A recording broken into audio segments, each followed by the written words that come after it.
Welcome back, boxing fans, to another great show with Sean on boxing. So, boxing is killing it. If you're a boxing fan, what else can you say outside of the fact that we are getting our fill of great matchups, great cards, and this summer looks like it's going to be off the hook, right? So, it's an exciting summer, an exciting news. So, we're going to be talking about some of the fights that are coming up, some of the events, and obviously a big fight card that's happening this weekend as well. So let's get to it. Uh, there we go. So, what's up, Red Snapper? Welcome back. Isuma, good evening. Wayne Evans, cheers, brother. So, obviously, we know that coming up May 4th on what can only be described as a fantastic boxing long weekend. And luckily for me, it is a long weekend. I don't know about you, but for me, I'm off Thursday, Friday, Saturday, and Sunday for Labor Day. And then I took a day off. So that's great news. I'm going to be able to watch, obviously, the Friday fight, which is the huge card coming from New York Square, New York. Where is it? Times Square. Of course, then the Canelo fight, which is happening in Riyadh season. And then, of course, the fight card from Vegas, Inoue versus Cardenas.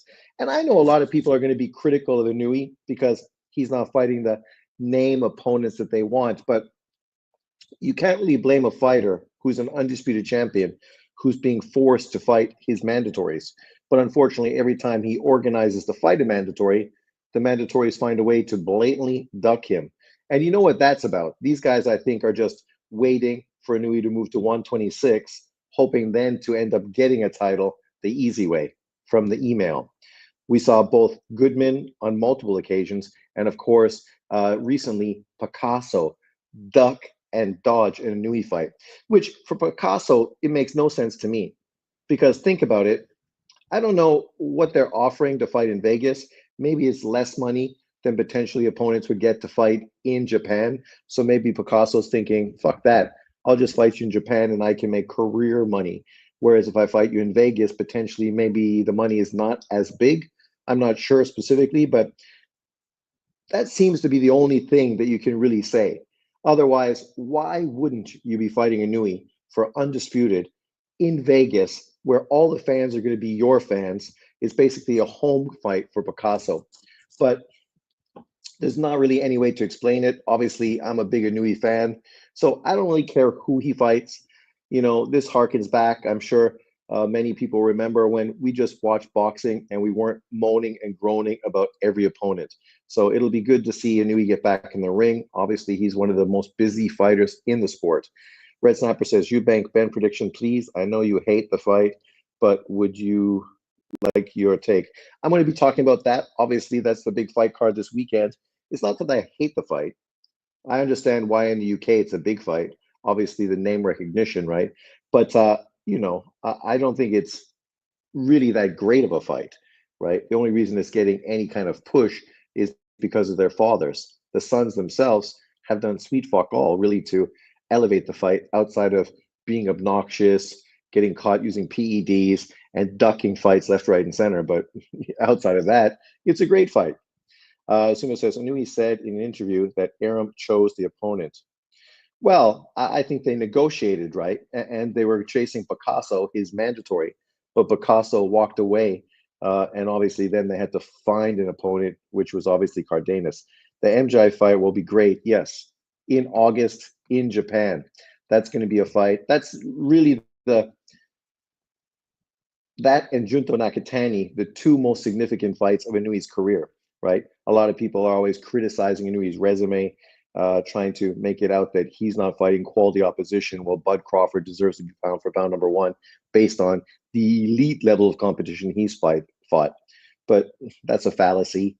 I mean, if you fight Junto, a pound for pound fighter, and MJ, who obviously was a unified champion, you're fighting legitimate opposition, high level dudes, right? And MJ is a very good fighter. I was always a big fan. I thought he'd beat Fulton. It was disappointing that that fight never actually happened. I stopped liking Eubank after constantly couch chasing GG only to blatantly duck him. Blatantly duck him. Guy lost his pen, didn't sign the contract, and then forced Eddie Hearn to put Kell Brook into that fight, right? And that's the thing, Golovkin and other fighters get criticized for replacement opponents. Remember, Lomachenko fought Mariaga, who was a replacement opponent for Salido, and somehow that was a reason for people to hate on Lomachenko as if he was cherry picking a fighter from 126 pounds. Whereas when you point out that Tank Davis does this consistently at 130 and 135, people flip their wig.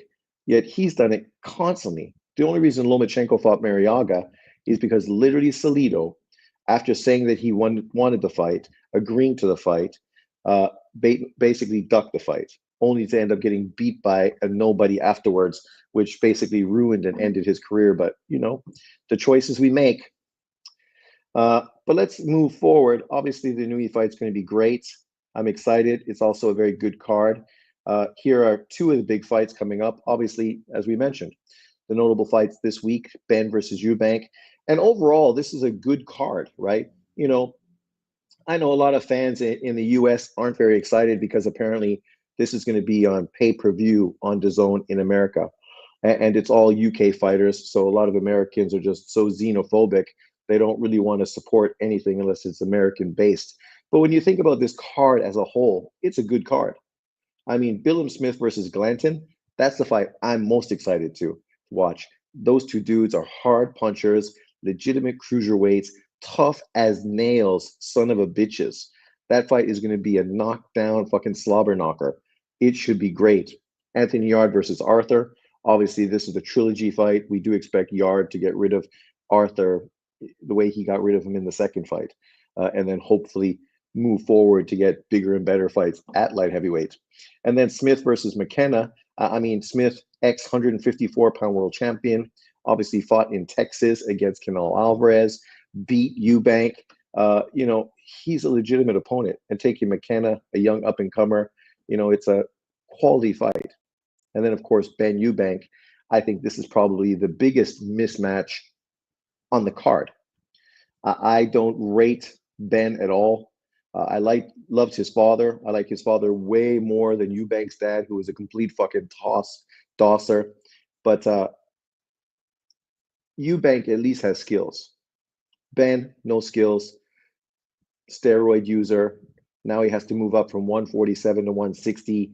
He's not only going to be smaller, not as long, not as skilled. I don't think his power is significant any longer, like it was at 147.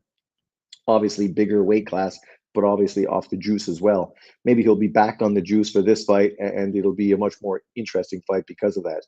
But out of all the fights, this is the one I'm less inclined to really support. I think Eubank is going to win easily. I don't know if he'll stop Ben, but I definitely think he schools him. Smith McKenna, quality fight. I don't know who's going to win this fight. It could go either way. Yard, I think, is going to knock out Arthur. I think that's definitive. And then Billum Smith Glanton, I think, is definitely the fight of the night. That shit's going to be fucking great. Rusty Cade says, yeah, if Yard somehow loses again to Arthur, his career is done. I can't imagine him losing, but yeah, that would definitely be a step backwards. Eubank going to destroy Ben, destroy him.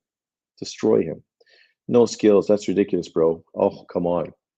The dude's got no skills. He's limited. He is not. This is a guy that, unlike Eubank, who fought when he was young, developed skills, traveled to the US, got in rings at Mayweather Gym and fought people and sparred and, built up his skill sets, obviously fought legitimate elite world champions. What has Ben done? His best win was what? Chris Algieri, who never did shit at 147 pounds. Never got a significant 147 pounds. His best career was 140. When he moved up and fought legitimate guys at 147, he had no power, and he was basically nothing significant at that weight. Outside of that victory, what has Ben done? Thanks for the link, Mendoza. Cosmic is so boring. Eubank's punch resistance won't be the same because of rehydration. Yeah, but This is not the first time Eubank has fought at 160. He fought Smith back-to-back fights at 160, right? Algeria beat Pacquiao. Okay. He comes forward, cuts off the ring. He has nice hooks. Yeah, but he's short, doesn't have a quality jab. I wouldn't say he's fleet of foot, right? He's going to have a hard time cutting off the ring and getting into range, landing any hooks against Eubank, who's going to be controlling distance behind his jab and walking him into power shots. And Eubank has power. So, don't be surprised if Ben ends up fucking in a puddle in the middle of the floor. Isuma, nice troll. Fuck. It ain't even a nice troll because there's not even any grain of truth to that statement. None at all. Did he even win a round? I don't even know. I don't remember, but I don't think so. No rehydration clause when he fought at 160 though. Is there a rehydration clause on them for this fight? I didn't hear that that was a case. I listened to Thingamajig today. Who is it? Yeah, I was listening to these guys. The three knockdown rule, and Steve Kim and them, they didn't say there was a rehydration clause. So if there is, that could make a difference for sure, just in the fighter being fucking drained and having nothing left. Reminds me of Blue Blood when he scored Broner over Manny 9-3. Who fucking could ever? I mean, to be fair, Broner fought well against Pacquiao. Probably one of the better performances of his career. But come on, man. Let's be fucking honest. I mean, if you felt Broner beat Pacquiao, it's just because you're a fucking I only support brothers like me type of fucking channel. Yard wins impressively. It's time for a big fight. For sure, Garden Snake. I mean, he's had multiple big fights, but at this point, wouldn't we love to see him in with a David Benavidez or a Bivol? Obviously, we saw him with better BF, but Bivol's a different opponent, different style. So that would be an intriguing matchup. Ben is explosive, though. Sure, he's explosive, but Ernie Shavers was explosive. And what did he do against Ali and tons of other fighters? Larry Holmes, right? He landed a punch. If you land a punch and you knock a guy out, then you're successful. If you land a punch and he takes it, then chances are you're going to fucking lose the fight clearly, which is what happened. I thought Keith had a better argument beating Pac-Man than AB. He did, for sure. Yeah, that fight really got a lot closer the second half of the fight. Chris is an ATG, better than any bum bank's opponents.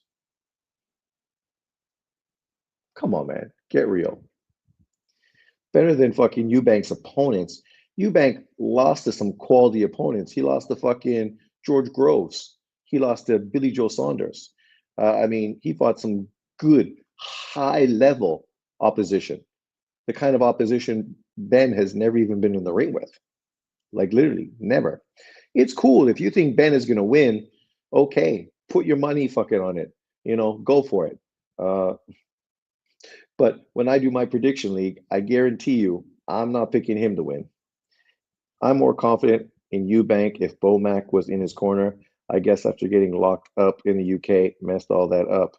Italian Americans are goats. If you've like to see Eubank versus Charlotte 160, well, that would be a good fight, right? Or even, Eubank versus Adamas, right? Eubank versus fucking Janabek. Any of those fights, at least you'd be finally getting a legitimate middleweight matchup. Eubank is almost 40. I'm going for the young lion. Yeah, that's fair. Better resume than Rocky Marciano. Are you trying to say who has a better resume than Rocky Marciano? Almost every heavyweight boxer in history, except Deontay Wilder. And then, of course, the big fight card that we were talking about. And this is the one that you cannot not be excited by this. This is Puerto Rico making its namesake. Edgar Berlanga versus Hamza Shiraz. Fucking quality matchup. Who could have imagined this? I never thought I would hear this. When I heard it, I was like, whoa, that's some serious shit. Shakur versus William Zepeda. Obviously, we knew this fight was going to happen. Good news, it's on. Puello versus Matias, quality fight,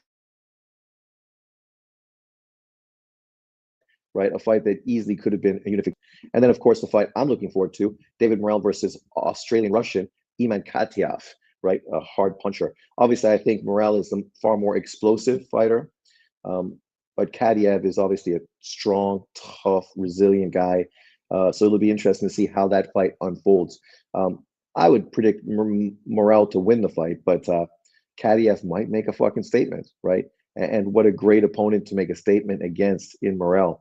It's ironic. I saw a lot of people always pushing the race narratives, talking about Shakur Stevenson, William Zepeda on the undercard of Berlanga Shiraz, and then, of course, crying and moaning that Devin Haney is fighting Ramirez on the undercard of Ryan Garcia and Rolly Romero. And I'm like, these dudes only fucking look for some sort of racial fucking agenda they can push. Haney, Shakur, great fighters, hugely skilled fighters, right? Obviously, guys that are potential or pound for pound quality fighters. But that doesn't mean they're marketable, they're exciting, they sell a card. Berlanga in New York sells more than Shakur Stevenson, especially against Shiraz in this kind of fight, right? Ryan Garcia versus Rolly Romero definitely sells more than fucking Devin Haney Ramirez. I mean, you might hate Ryan Garcia, but the brother's marketable. Whether you like him or not, that don't matter. I mean, actually, it might just be the opposite. That might be a reason completely why he's going to be more successful because you don't like him, right? That worked very well for fucking Floyd Mayweather. It might just be working that well, of course, for Ryan Garcia as well. Bro, I'm thinking Berlanga going to beat Hamza. He should, right? In truth, I'm 35 and not almost 40. Jokes aside, Ben took a lie detector test and he lied about Eubank not being his best opponent. Who is the main event, Sean? Zepeda versus Shakur or Berlanga? Apparently, it's a co-main event, which means Shakur and Zepeda are going to fight before Shiraz and Berlanga. He said second to Algieri, Shakur versus Zapata. Puello should rematch Sandor Martin. Wow, that's weak. I got to be honest, Sean. Shakur title fight should be main.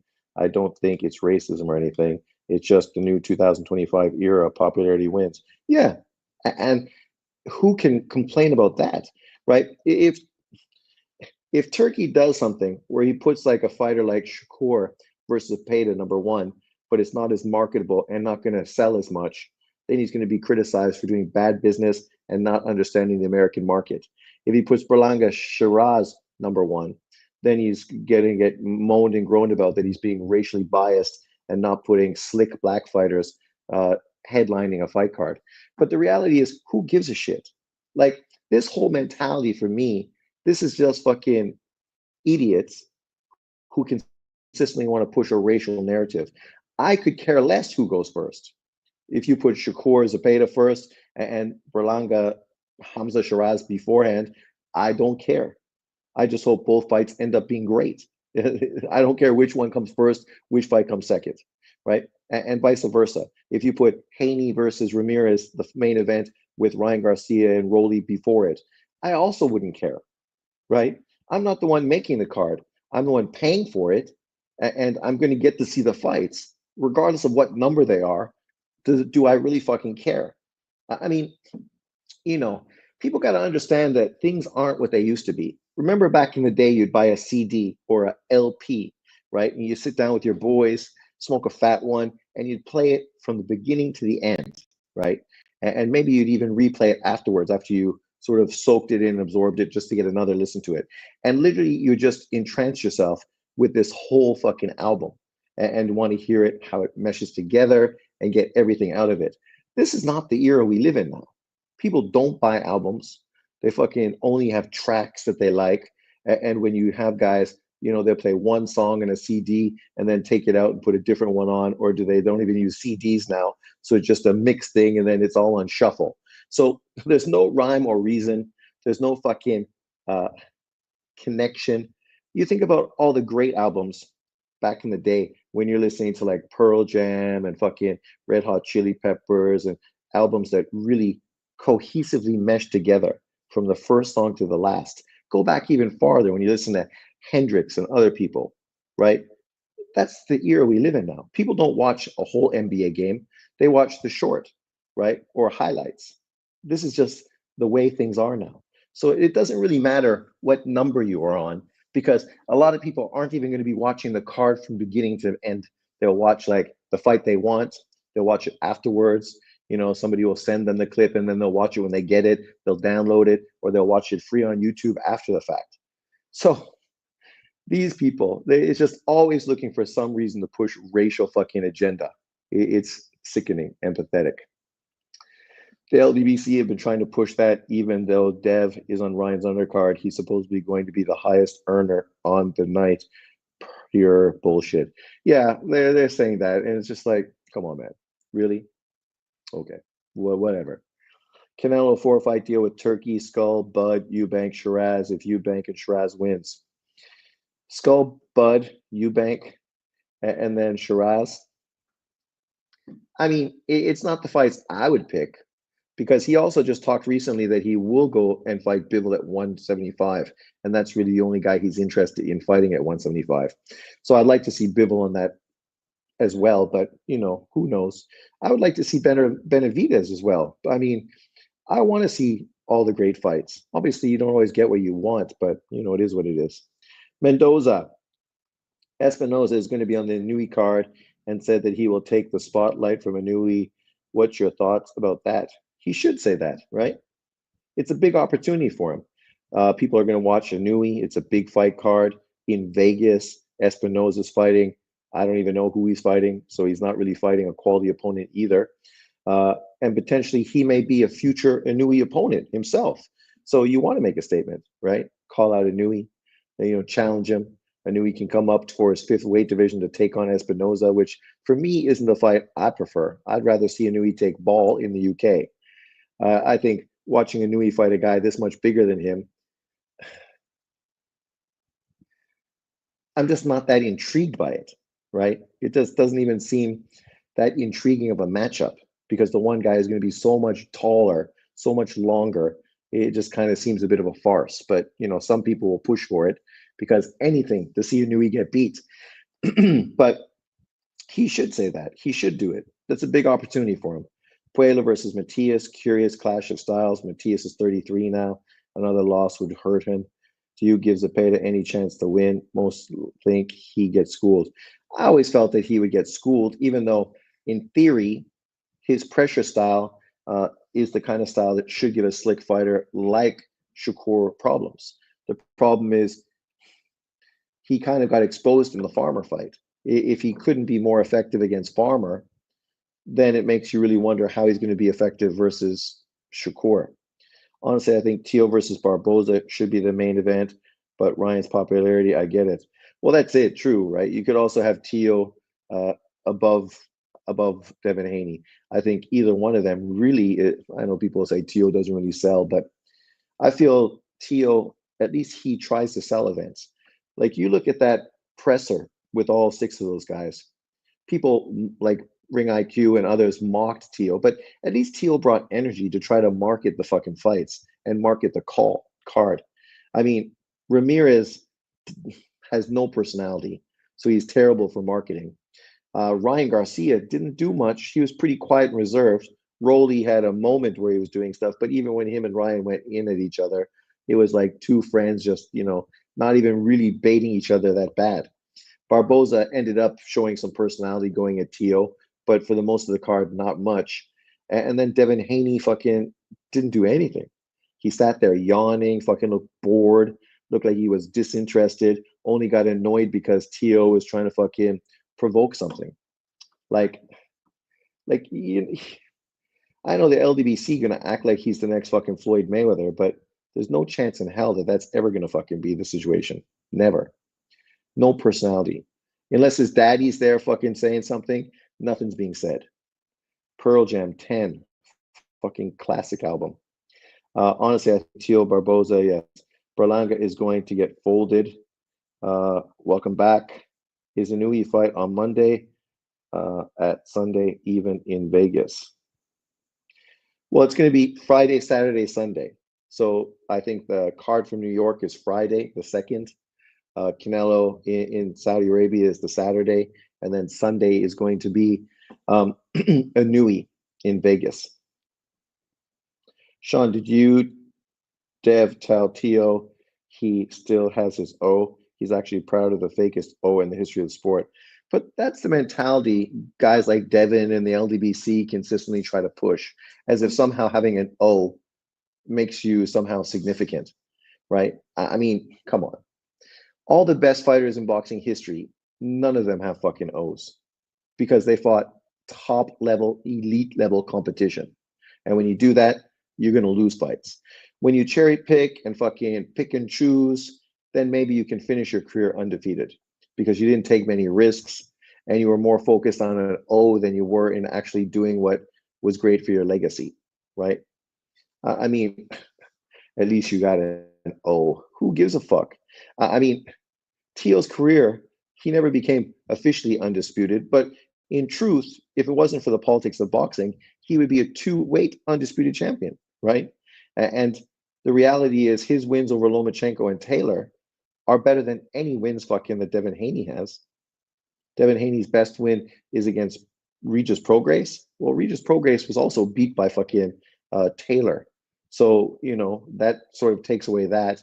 His only win against Lomachenko was a blatant robbery. So, I mean, how much you're going to get for that? And then you beat George Kambosos that beat Tio. So that's your claim to fame.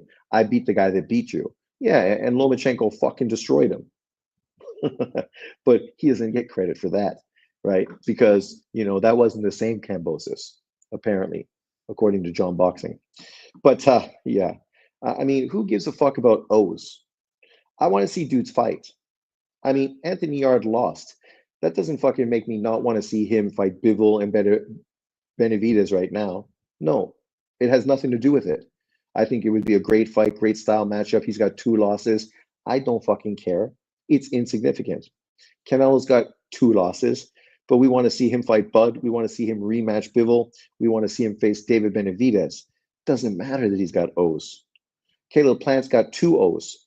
People are interested in seeing him fight Charlo, who's got no O. Charlo is undefeated. But nobody at this point fucking has much faith that Charlo's going to beat Plant, who had already got beat twice. So you got an O. Woohoo. Great. And you fought fucking nobody. At 154 pounds, your best opponent was Trout. Then you moved to 160. Your best opponent was fucking, what's his face, the old Russian guy. And then you fucking did nothing. Like your career has been very irrelevant for the most part for somebody that potentially had a lot of potential. And the Charlos had potential. It's just he did nothing. But let's move through it and see what else we got talking about. Yeah, here's the card overall, and I think this is a good card. Siobhan Clark, Riley, Smith, Glanton, Yard, Arthur, Smith, McKenna, and Eubank Ben. As I say, probably the fight I'm least interested in is Eubank Ben. The other ones under that are good fights. This is like a solid card, like really legitimate. I'm not sure what UK boxing fans are thinking about this as far as a pay-per-view, but I know Americans are not going to be big excited for it. But the truth is, Americans weren't going to fucking probably watch it anyway. The time is going to be really early for them, so it's not really a fight a lot of the American YouTubers are going to watch because there's no American on the card. It's too early, right? So they can't have a fucking boxing party, right, where they can invite the boys to fucking help pay for the pay-per-view. So I don't think they ever really felt that this was going to be significant in the States.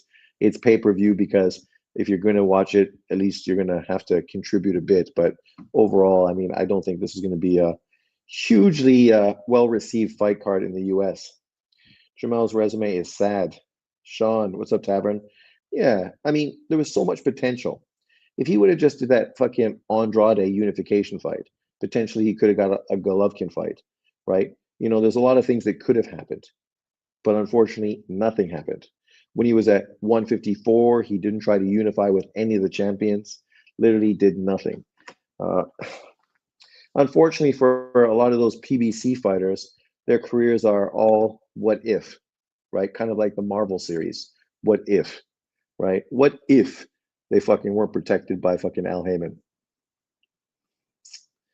Then here's the other two cards.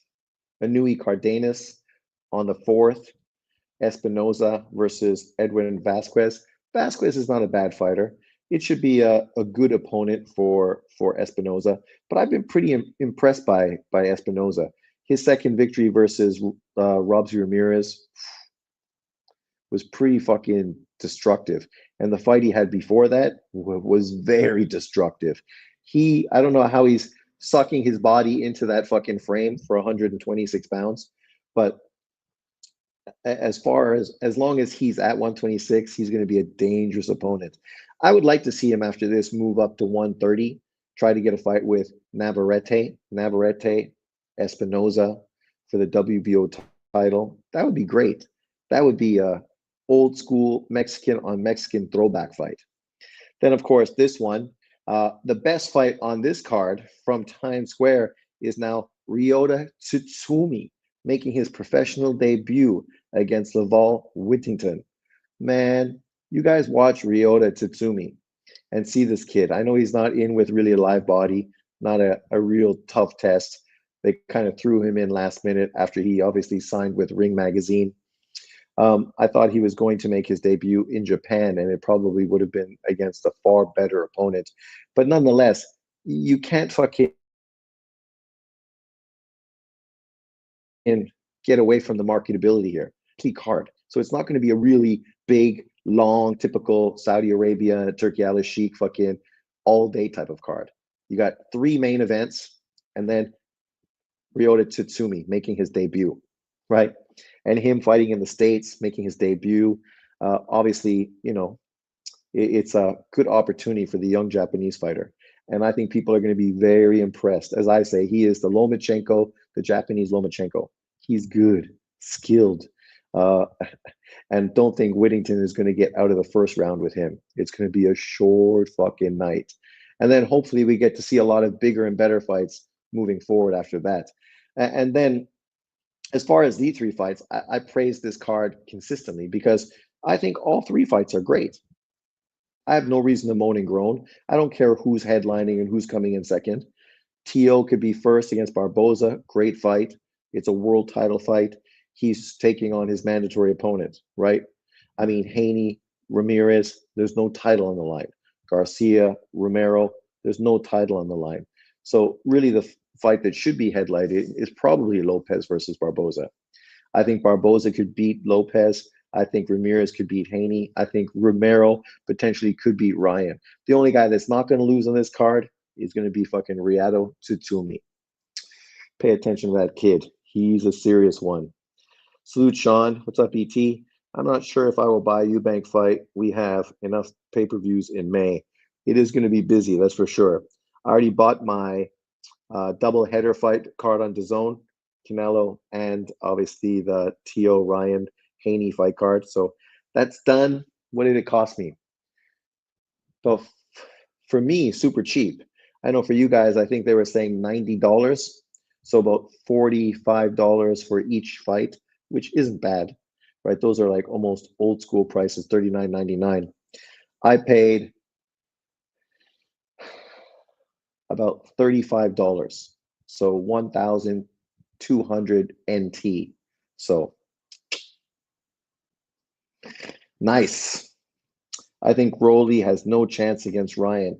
Well, Rolly's a hard puncher and Ryan's chin is in the air, right? So, anything can happen. If you think Ben potentially could beat Eubank, then Rolly could potentially beat Ryan because, explosive hookers. Tavern, how you been, brother? Here we go. Let's jack up more Inoue stats. Better BF has a 91 KO percentage. Inoue has a 90% KO percentage. Javante Tank Davis, 90. Mike Tyson, 77. Terrence Crawford, 76. I mean, Inoue is in fucking rarefied air up there with Better BF and Tank Davis, right? And he gonna knock out Cardenas. The MJ fight, I think he gonna knock out MJ. Junto Nakatani, I don't know what will happen there. I was watching Ellie Setback, and I'm not a big Ellie Setback fan generally because he's a fucking idiot. He didn't even know that Junto Nakatani had a unification fight scheduled. So it's like you talk to Japanese boxing fans, but yet you don't even know anything about the fighters that you're talking about. But he was asking this guy that was an ex-boxer who's now works with boxers in Vegas, and obviously has been in with Junto's team and is close with his trainer. And he was saying, man, he's favoring Junto to win. And I don't know if Junto's going to win, but I definitely think stylistically he's a tough fucking matchup for Inoue. He's going to be much taller, much longer. He fights behind a long jab. He's a southpaw, right? So he's dangerous, man. And if Inoue is too fucking reckless and gets hit by one of those power shots of fucking Junto Nakatani, man, it could be an ugly ending, man. Ugly ending, right? Because that's what happens when you have legitimate power. And then, of course, the Riyadh card. This card is not bad. I mean, when you think about it overall, I mean, the Badou Jack fight, he's old and washed up. You know, I'm not too interested in watching him versus McCalligan. McCalligan obviously was supposed to be the Canadian guy that McCalligan ducked, but he hurt himself. So now the ducker jumped at the opportunity to get paid. Canelo versus Skull. It's not really an intriguing matchup. I expect Canelo to win, but Skull is way taller, way longer. If he really uses his slick Cuban boxing style, he could make it a very boring, uninterested fight, right? You know, it's definitely not the kind of fight that you'd expect to fucking deliver. Then Munguia versus Sriracha, that rematch should be very entertaining. It'll be interesting to see what Munguia bounces back. Obviously, he's never been knocked out. Now he has, right? In his head, how's that going to play out for him, right? And then Bacoli, obviously coming off of a big knockout, stepping in to take Effie Ajagba, a hard puncher, tall and long. You know, it's great that Turkey's giving Bacoli that fight after he helped him out with the Parker fight. But man, mentally, you look at these guys like Munguia and Bacoli, they could really be suffering stepping into these two fights, which could both be very dangerous. Brian Leon, the young fighter, and then, of course, Anthony Verde, the future Mexican superstar, the Olympian, right? Obviously, he's a guy that is going to be getting a lot of push, a lot of hype. You know, the John Boxings of the world are going to really be critical of him, hating on him down the road because that's just what they do. But it'll be interesting to see how Marco Verdi sort of looks in his debut compared to Ryota Tatsumi, who's making his debut. I would have no doubt in my mind that Tatsumi is going to be a better pro than Verde, but I think they both can be world champions down the road. The question is, who's going to be the better of them moving forward? Rusty Cage says, is David Morrell's opponent any good? We'll look at it right now. I'll go on BoxRec and we can check out because obviously he's got a great amateur resume. Ended up moving to Australia, is 10-0 with 9 knockouts. Been in with okay opposition. He's not the most fluid puncher, but he's tough, rugged, you know, hard puncher. Looks like he's got a great chin as well. So we will find out. Obviously, Morrell is explosive, a better overall boxer. His loss to, I think, Benavidez is going to be beneficial for him. I think he's going to really be a lot better because of that loss, even though he's always gone. Nordic Warrior, yo, God bless. I got Inoue by TKO. Oh, yes, of course. Can you imagine it happening any other way? I can't imagine. It has to be Inoue by TKO for sure. Let's just check out this card. There's Alvarez right there, Canelo, 62, 2-2, never been stopped. William Skull, 23-0, arguably lost his last fight to Shishkin. Uh, why am I here? This is not the card I'm talking about. Shh. But let's look at Marco Verdi since we're here. Marco Verdi, 23-year-old Mexican. He's fighting a guy who's 4-5-3. He had an IBA fight. Oh yeah, 1-0. Who did he fight in IBA? Oh, that's a good win. Ronel Iglesias, the tough Cuban, he beat him, stopped him in 6 rounds. Whoa, that's a really solid fucking victory for a professional fight, basically a 6 rounder. Uh, not bad, not bad. I didn't know that fight. I'm gonna have to see if I can find it on YouTube. But what's the card I'm talking about? Who am I looking for? Da, da, da, da. Who?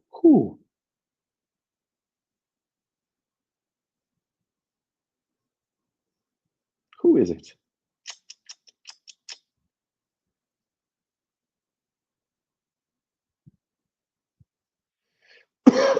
Excuse me.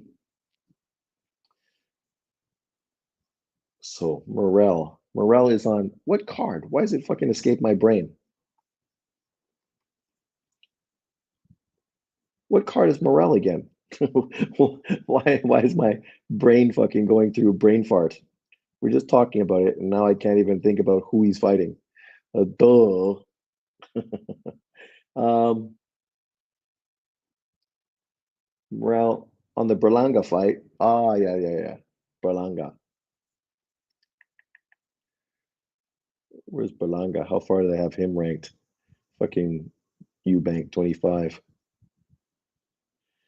Shiraz, there he is. Okay, Shiraz. Look, Shiraz, I think, is ranked higher than Berlanga. Hamza Shiraz.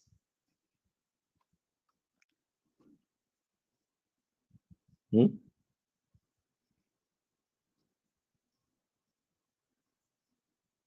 Ah, it's not listed yet. Oh, look, they have the Adamas fight, but they don't have the other one. So I don't even know how to spell that guy's name. That makes things more difficult. Let me take this off, come back here, scroll back a second.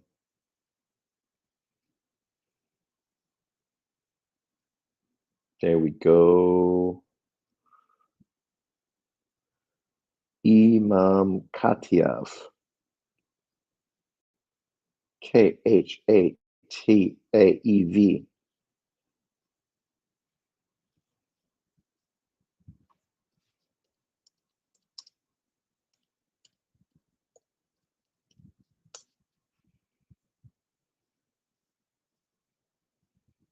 Hmm. Ta-da! Okay, I got it. Let's remove this and add this, and we're back in business, people. So there he is, Iman Khatiev, 10-0, 9 knockouts. For IBA, I think he's got one victory, if I don't forget. Yeah, 1-0. He beat the other Cuban. So those guys must have been on a similar card. Beat Arlen Lopez in a 5-rounder. And look, 49-46, 49-46, 50-45. 5 judges, right? They should start doing this in pro boxing too. So he won pretty easily against a slick Cuban fighter in Arlen Lopez.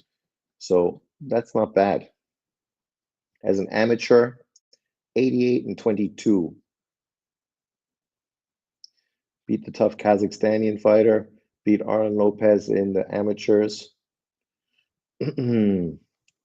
Lost to Ben Whitaker, split decision, lost to Ben Whitaker in the Olympic semifinals. So that's what happened. So he lost to Ben Whitaker in the Olympics. So, who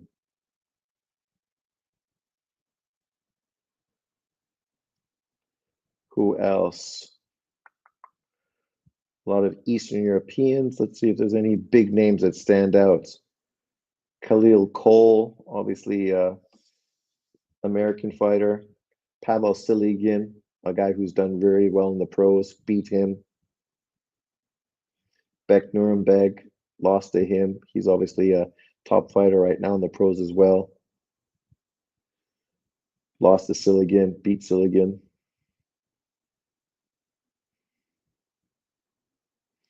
Magmad Magmedov. And this guy I like. Already lost in the pros. The tough Kazakhstani fighter, Tunzabay Kolmatov. So overall, not bad, right? He's been in with really good amateur fighters, got some big wins, got a few losses, close losses. Obviously, as a pro, he hasn't fought anybody super significant yet. Obviously, this is a huge step up facing Morel. But at 30 years old, right, now's the time. Piss or get off the pot. His last fight, he fought a guy 14-3, beat 11-0 guy, 31-12, 27-1, 17-12, and then 9-8, 8-8, 4-0, 7-3, 14-5. So he's been in with good opponents, but not fucking great opponents. But to be fair, when you look at David Morrell, who did David Morrell actually beat before he faced David Benavidez? He also wasn't in with elite opposition. He hadn't beaten one top 10, 168-pound fighter until he faced David Benavidez at 175. And his best opponent, I think, in his career was the guy he faced at 175, but he's mostly been inactive for the majority of his career since his best performance.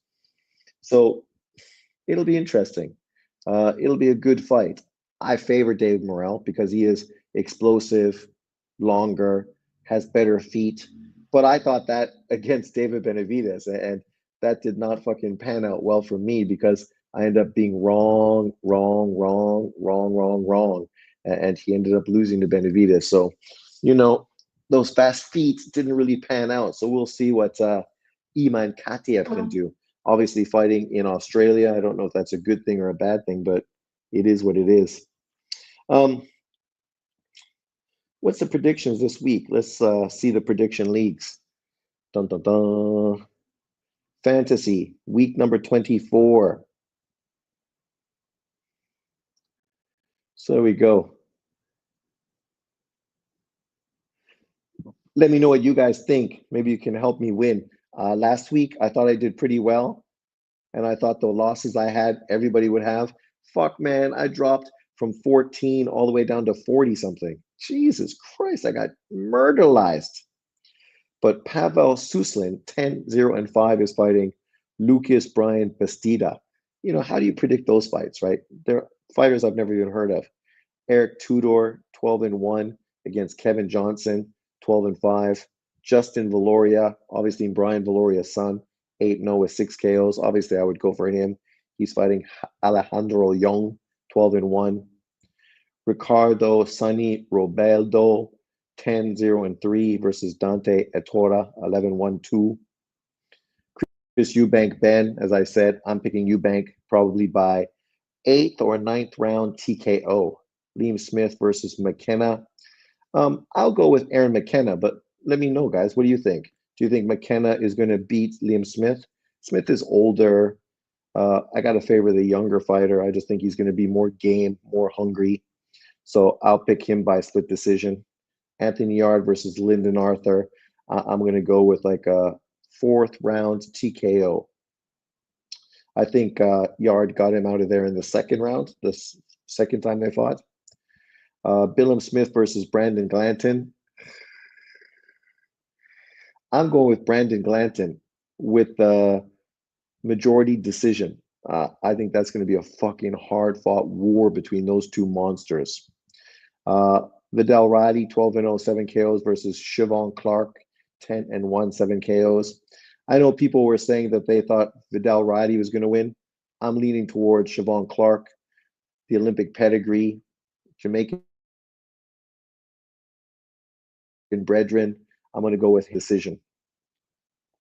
And then Ashton Stilvey. You guys know him? His name sounds familiar.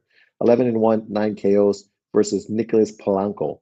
22-8-1, 13 KOs. Obviously, this is a bounce back fight, so I'll pick Sylvie by Mm, ninth round TKO. It's not a very busy week because there's only how many fights on this? One, two, three, four, five, six, seven, eight, nine, 10. 10 fights. Not like last week. There was a shitload. But anything pop up? Do you think I got any right or any ones I should adjustively change? What do you think, Drunk Irishman?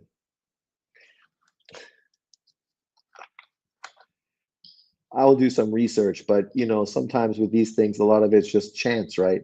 You're trying to predict KOs, what rounds, majority or split decisions. If you get those correct, you get bonus points, and that really catapults you.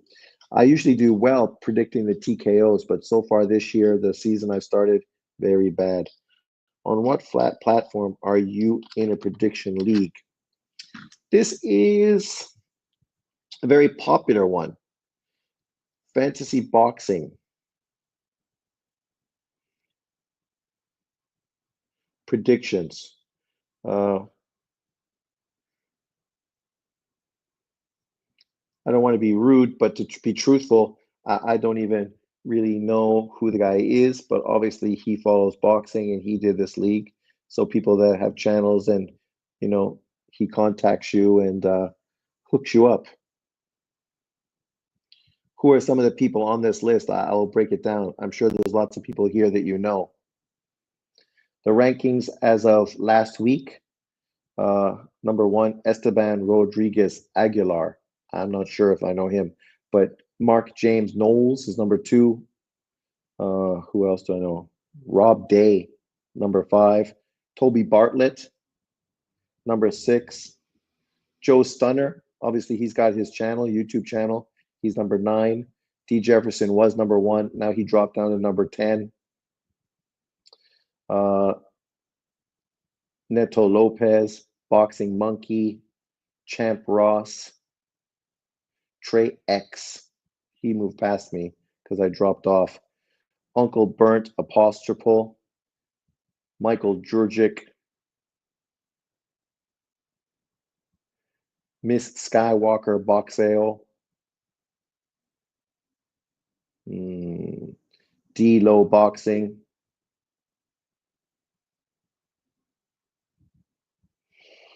Lisa Balls is 53. I'm at 54. Man, I felt like a fucking stone. And Ty Legacy at 56.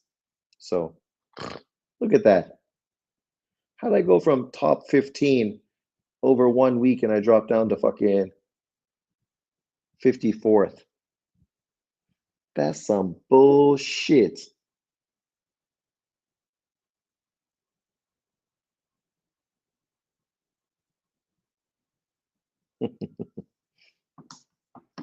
But thanks everyone for jumping in. Uh, Obviously, this weekend, the fight I'm not going to go live for because it's UK time. So that's Saturday night, morning, my time. So by the time I wake up, all that shit should be done. So I will probably make a video later in the day giving my opinions based on it. But as far as watching it live, that's a no bueno. That's not going to happen. But obviously, the week after, that's the shit. That's the shit. Does anyone know? I heard a rumor, and I don't know if this is true or not, but I heard that the Canelo Alvarez fight card in Riyadh is not going to be the normal English time. The time is going to be adjusted so it's more US friendly. Does anyone know if that's true or not? Because if that's the case, that's fucking beautiful. And I'll be super excited if that's the case. Simple question, Sean. Why won't people give Inui full credit? Because Inui doesn't look like them, and they can't accept anybody that doesn't look like them as an elite fighter. This goes back all the way to Oscar De La Hoya and moved all the way to today, right? People just can't imagine a fighter that looks a certain way being elite and being one of the best fighters in boxing, right? Unfortunately, race is a huge factor to these situations. I think if you talk to boxing fans from the UK, I don't know what their thoughts are regarding Inui. Obviously, it'd be interesting to hear their opinions because it would be probably very different from the Americans. But, if anybody knows, let me know. I'd be curious to know what UK boxing fans think about that. But as far as Americans,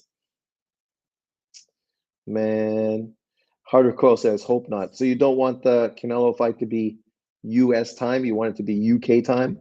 Oh, I hope not, because that'll make my weekend so much more difficult. It'll cut into my sleeping time. You don't look like this unless you get your beauty sleep, right? I gotta get my beauty sleep, man.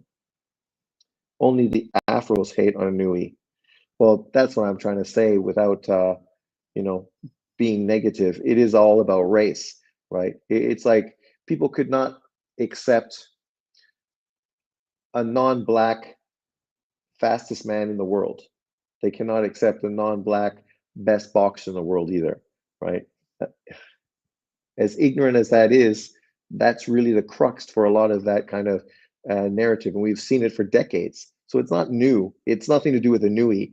When Inui's gone, it'll be fucking somebody else. It'll be Ryota fucking Tatsumi. It'll be Marcos Verde. It doesn't matter. It'll be fucking some Eastern European fighter like Iman Katiev, whoever. It's always going to be the same situation when we're talking to American YouTube channels. Uh, it's because of Pearl Harbor. Well, that ain't fucking true. Most of the people that fucking now talk about boxing don't even know fucking what Pearl Harbor is. You ever listen to Americans talk about historical facts? Man, what was the funny movie quote?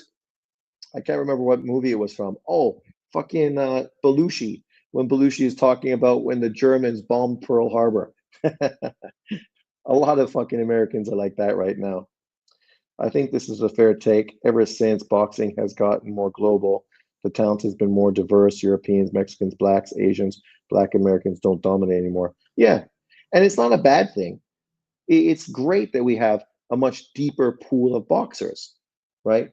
I mean, it just means you're not going to have one race predominantly dominate. Now you're going to have a lot of fucking mix in there. And that's not a bad thing, right? Diversity is not a terrible thing when it's earned, not given. And that's the thing with the diversity right now in sports. It's earned. When you talk about Joker and Luka Doncic, I mean, they're not pushed in the NBA as top NBA players because they're white. Caitlin Clark in the WNBA, right? They're pushed because they're dominant.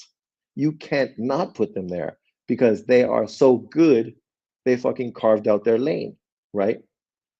So they're not being given something, they're earning it, just like Inui and other boxers are. Usyk, right? Some British fans are saying that he was ducking Liam Davis. Yeah, well then, okay. That tells you everything you know about fucking British fans then. If they think Inui's fucking ducking Liam Davis. Who the fuck is Liam Davies? Who's he fought?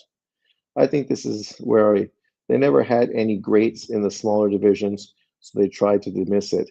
That's not true. There was some good fighters back in the day, but yeah, genetically, generally, Black American fighters uh, aren't that small, right? You had the one guy who was obviously a champion at 118, the Olympic guy. I can't. What's his name? Fucking. He ended up getting beat by Piano and then beat Piano in the rematch. The same Piano that fucking Inui knocked out in one round, right? In a sensational fight. Is my earphones gone?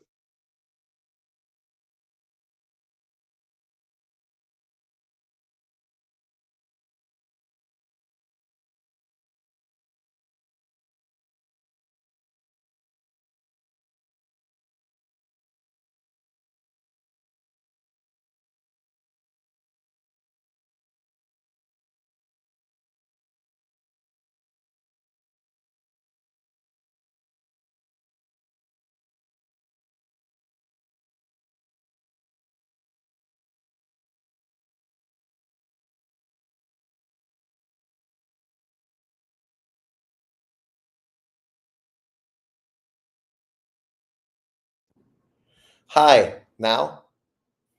Yeah, I don't want to generalize because obviously people are different. You get guys like Boxing Wave and others that are real boxing fans and aren't like that. But I always think back to when I played high school basketball and all my friends were Jamaican, not Black Americans, but Jamaican. So obviously the mentality is different. We watch basketball fucking all the time. And we fucking never, me included, the wigger that I was, never supported fucking Larry Bird in Boston, Duke and fucking Christian Laettner and Bobby Hurley. You know, obviously I liked Rex Chapman. He was a little more different, right? Huge jumper, fucking threw down big dunks. There was always white guys that were entertaining. But for the most part, we were supporting teams like UNLV, Michigan, super high flying, super exciting fucking teams. I was a Carl Lewis fan, not really a Ben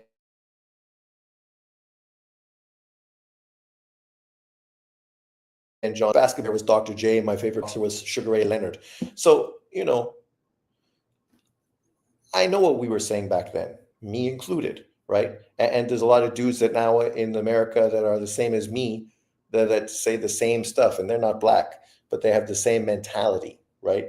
Just like you see all the Karens that are all over there, all over social media, always jumping up to defend people, not letting people actually talk for themselves, right? People could talk for themselves. They don't need you to fucking do it, but okay. Stephen Fulton is the hope for them. Well, I don't know if he's the hope. That hope was fucking discarded and thrown away. But luckily, Stephen Fulton, everything he does moving forward helps build up Inui's resume even more. Him becoming a 2-weight world champion is great. If he moves up to 130 and beats Oshaki Foster to become a 3-weight world champion, fucking now that only makes Inui's legacy even better. It's going to be hard for people to shit on Inui saying, well, he hasn't really fought anybody. When he fought Fulton, who potentially goes on to become a 3-weight world champion after losing to Inui in destructive fashion. You look at Bud Crawford as an example. His best win is Errol Spence. What has Errol Spence done since getting knocked out by Bud Crawford? Nothing. Never fought. Probably will never fight. And if he does, who even fucking knows what to expect? So Fulton, you know, him being successful is great. I hope all the success for him moving forward because all it does is make Inui look great.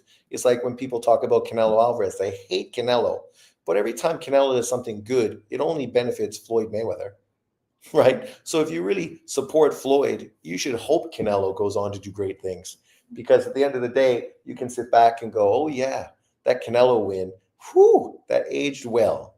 That aged well. They want Canelo to get exposed, but all that's going to do is take away Floyd Mayweather's great victory, chop away the legitimacy of it. But that's how some people are just stupid, dumb. They just have so much negativity and so much hate that they don't even think about the whole story. Sean, off topic, but did you catch Kwame turning back the clock? Fucking Christ, eh? Jesus, Murphy. I like Denver, even though I did in my prediction league. And if you go to Sean on Ball, you'll find out that I predicted the Clippers to beat Denver, even though I didn't enjoy saying it. But I didn't expect him to be that significant. I kind of felt that Harden would sort of be lights out and Kwame would kind of just be supporting. But man, he was dominant and only had 2 turnovers. Joker had 7 turnovers. Obviously played great, but the problem with Denver is Porter is playing like garbage. Murray is inconsistent, and you can't expect what's his face, the athletic power forward, to really be your second scorer because that's not really his job. He's more of the defender, the shutdown defender, right? So, mm, yeah, I don't know about injuries, but I think Kwame's mentality, right? It's that new age fucking athlete that just feels like he,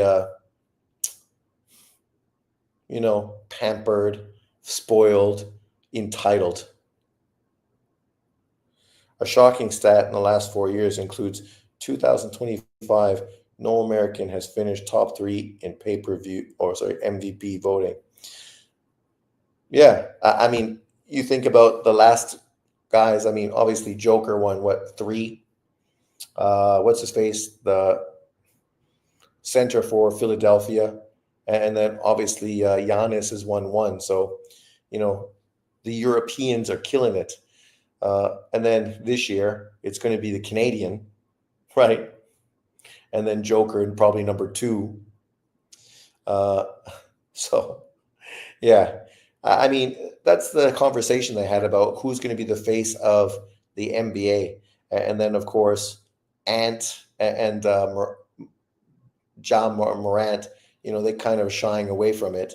So then you're kind of leaving it to the Eastern Europeans, primarily fucking Luca.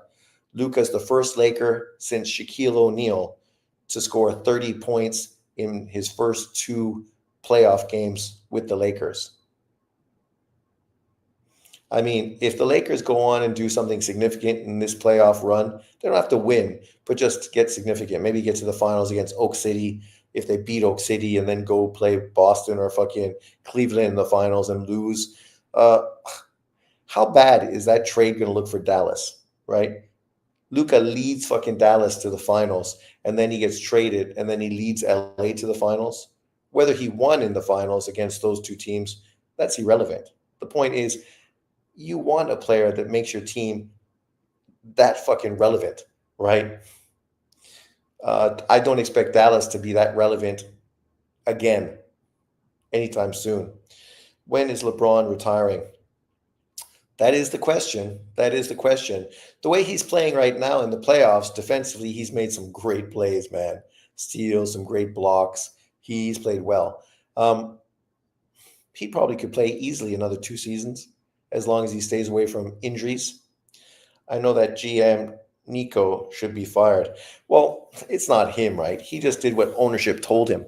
But the irony is now he's backtracking, saying, "Oh, I didn't realize how significant Luca was." It's like, shut the fuck up, man.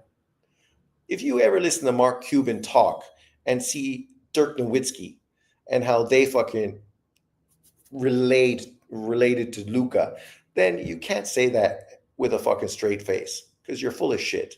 Everyone knows you're lying. Oh, I didn't know he was so significant to Dallas. Shut up. Stop. Stop. That's why fucking everybody was like gobsmacked when that trade happened because they're like, what? You trade Luca because he doesn't play defense, and then you get one of the most injured fucking superstars in boxing in AD. And AD is good. Kyrie Irving is great too. But those two dudes are always fucking injured. Always injured, man. Their whole careers. LeBron wants to play with Bryce. He probably does, right? Yeah, yeah. Bryce is going to play 1 year in college and then try to get into the NBA as well next year, right? He just won California state title. Yeah, Sean, you think the owner told him to say he didn't know what Luca meant to Dallas? I don't know if the owner told him to say that, but maybe they're trying to downplay the fan base because obviously all the negativity, like when Luca went to Dallas and everybody was just chanting fire Nico, right? And that was the first game that Dirk Nowitzki, you got a statue of him outside. That was the first game he went to Dallas since Luca got traded. So literally they traded fucking Luca and Dirk never went to another Dallas Mavericks game until Luca came back. And he did go to LA for Luca's fucking first game in LA. What does that tell you? Like, they made a boneheaded move. It's fucking stupid. You never get rid of a perennial fucking MVP candidate. Like, Luca is always right up there in the top 5 for the best players in the league. And nobody will be shocked or surprised if he ends up winning an MVP in the next 2 years. Nobody will be shocked or surprised. It's inevitable, right? But yeah, that was definitely a boneheaded fucking play. But, that's sports. It'll be interesting to see if it ends up being like the curse of the Bambino for Dallas. This team went to the finals with Luca last year. I know. Imagine, right? And the reason they lost wasn't because of Luca. It was Kyrie Irving, who went back to fucking Boston, where he had such a turbulent relationship, right? Stomped on fucking the middle of the floor in Boston, and literally fucking had a real shitstorm with the whole fucking fan base. He went back and fucking shit the bed, put on a terrible fucking performance, didn't give Luka the second scorer that he needed, right? Which obviously would have gave him more room, alleviated a lot of the defensive pressure that Boston put on him, and you would have had that second scorer, which would have benefited the whole team overall. But he did nothing. I would be interested to see what Kyrie Irving's overall averages were for that Boston series. They were dismal, especially when you look at how well he was playing in the West Conference. He played great. Now they have two old injury prone stars, terrible decision making. Yeah, and Kyrie Irving, I think next year doesn't even need, I think his contract is done. So he can actually leave to go to another team. Lakers?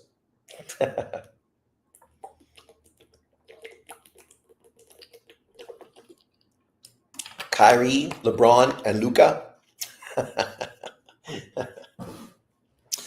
How would that work out? They still need a big man, but with those three guys, you just need a athletic fucking long big man that can pick and roll and play good defense. Turkey up in the pay-per-view to $45 a piece for the Canelo Skull and Ryan Roley if you buy it at the package of $90. This mean possible issues moving on. Well, I mean, I don't know why people would overreact to it, because the PBC has shown you that they live off of fucking $80, $85 pay-per-views, right? So if people have no problem with fucking the PBC doing it, why would they moan and groan with DAZN doing it for some fights, right? Like tit for tat. It's a market. You got to be competitive. You're going to put on big fights and pay people a lot of money and give fighters, boxing fans, the fights they want. Then you can't be moaning and groaning when you have to pay for it, right? Especially when people don't moan and groan when it's the PBC. You notice these PBC fanboys, they never complain about fucking a Tank Davis garbage pay-per-view against fucking somebody you know isn't going to be a successful fucking opponent. But yet they complain about everything else on DAZN. Canelo Alvarez is on the PBC, does $80 pay-per-views. They don't complain. Now he goes to DAZN and they're fucking moaning and groaning about it. What's the different energy for? It's fucking half the price you were paying fucking for PBC cards. So why the fucking crying about it? Defensively, that would be a terrible team. Well, I don't think it's any more terrible than the white guy now that plays for LA, because he's a sieve as well. So if you put Kyrie Irving in his position, actually you get a way more explosive player who's a better shooter, gets to the hoop better, is used to playing with LeBron and used to playing with Luka. So you just need to have two good complementary pieces, and then obviously a good bench with some 3-and-D guys. Pistons, Knicks, feels like it's going. The Knicks should win, right? I think, what's his face for Detroit, how many games can he really carry the Pistons to? Cade. Like, because that's who's doing it. Cade's carrying them. And Pistons are going to go as far as Cade can carry them. But I don't think he can carry them that far. They just have no experience. I don't think the team is very good overall. Yeah. Bruce Gass, what's up? Salute. But yeah, I'm excited to have competitive matchups across the board. So I don't really care. I mean, obviously, I'd like to see Denver do well, because it seems like whenever Joker gets robbed of an MVP, that's the year he goes on to win the NBA title. So if he's going to lose it to Shea Gilgeous-Alexander this year, then it's the perfect opportunity for Denver to win. But they're just not clicking on all cylinders right now. TMG says the tribalism bleeds into everything on America. There's the high-profile murder case. Carmelo Anthony stabbed a kid. Yeah, the white kid and blacks are defending him and have donated over 400,000. Yeah, I mean, the funny thing is, if it was the white kid that stabbed the black kid, you'd be having the same kind of kickback from the black community. It just would be not defending the black kid for killing the white kid, but fucking chastising white America for killing another black kid, right? It doesn't matter. Whenever you have a black American in the conversation, there's going to be some sort of push from the community to cry racism, right? Consistently. Like the kid stabbed the kid in the chest and killed him. It's a fucking open and closed case. Even if the guy punched him in the fucking head, you fucking stabbed him in the chest with a weapon. I mean, all of us have got punched in the head in a high school fucking event before. I mean, which of us grabbed a knife and stabbed the fucking guy? Nobody. Because that's fucking over the top. What are the people trying to say? The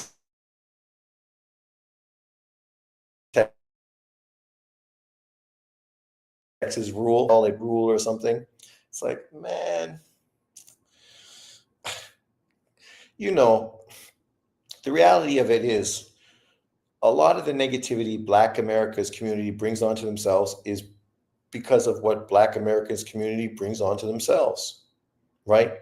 If white America is afraid of you, it's because the way you approach fucking people in the community, right? So if people are afraid of you, you got to ask yourself, is this a beneficial way to fucking act? I just saw some girl fucking throw some crazy ghetto stuff on social media over nothing. And it's just like people see this and then they use this to judge the whole fucking demographic, just like they would with everyone. You see white, trashy fucking Americans and you fucking judge them all like that. You see Asians fucking doing gross stuff, Chinese guys in airports, the kids, right, shitting or pissing fucking right in the airports without going to bathrooms and doing all kinds of stuff. People judge the whole race, right? That's how people are. You represent your fucking race. When I'm in Taiwan, I represent white people in Taiwan. So out in public, I carry myself in a positive way, smiling, being polite, saying hello to people, not being a complete fucking douchebag asshole. Because all fucking the Taiwanese people will judge me if I do that, and they will fucking use that to generalize and judge everybody. That's a fact. But, people don't want to take any fucking responsibility for their behavior. They'd rather just accuse everyone else of being racist. I practice segregation. Carmela had no business being there. Well, the point is he knew he shouldn't be under the tent, so you elevated the situation. Just fucking leave. You could moan and groan as you walk out, tell them to go fuck themselves. But you staying, even though you know you're not supposed to be there, you're escalating the situation. And then you fucking escalate everything even worse by fucking pulling out a knife. And now your life is ruined and that kid's life is ruined. So that decision fucking not only ruined your life, but it also ruined another kid's life as well. So in hindsight, would you do that again? Ask yourself that question. Would Carmelo Anthony fucking do the same thing again? I don't think so. BFTB was talking about it, and he said Carmelo was jumped by two linebackers that looked like Brock Lesnar, so he had no choice to use the knife to stop the physical assault from happening. Oh yeah, okay. We have video of the event. Who has video of the event? I know there are videos of the event, and it's like, come on, man. No one said they were smart. Those are outright lies. They are lies because the videos are there and they're going to come out in court.